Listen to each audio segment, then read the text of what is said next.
आपने देखा होगा कि डॉक्टर संपदा मुंडे के केस में जिस तरह से नए नए क्लियो सामने आ रहे, डॉक्टर संपदा मुंडे के परिवार ने भी वहाँ के माजी सांसद और बीजेपी के कार्यकर्ताओं के विरोध में रिपोर्ट जो दी है, और ये इन्हीं की वजह से मेरे लड़की का यह हादसा हुआ है, इस तरह की बात उनके परिवार ने कही है। लेकिन राज्य के मुख्यमंत्री कहते हैं कि वो क्लीन चिट देते हैं वहाँ जाकर, और इसलिए उस परिवार को न्याय मिलना चाहिए। ये भूमिका हमारे नेता राहुल गांधी जी ने भी उनसे उस परिवार के लिए कही, उनसे बात की, और ट्वीट भी उस तरह से हमारे नेता राहुल गांधी जी ने किया है।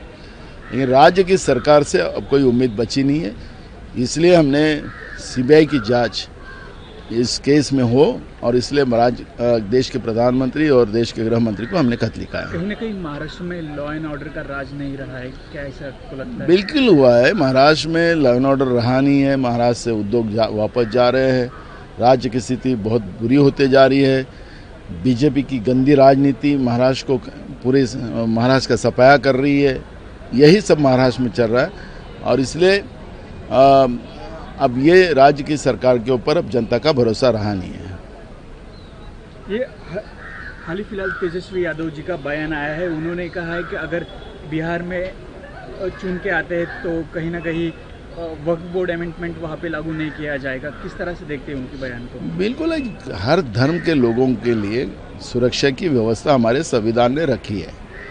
तो जो भी संविधानिक व्यवस्था है, जो धर्म के लोगों के हो, जात हो, व्यक्ति हो, वो रक्षा करने की जवाबदारी वो सरकार की होती है।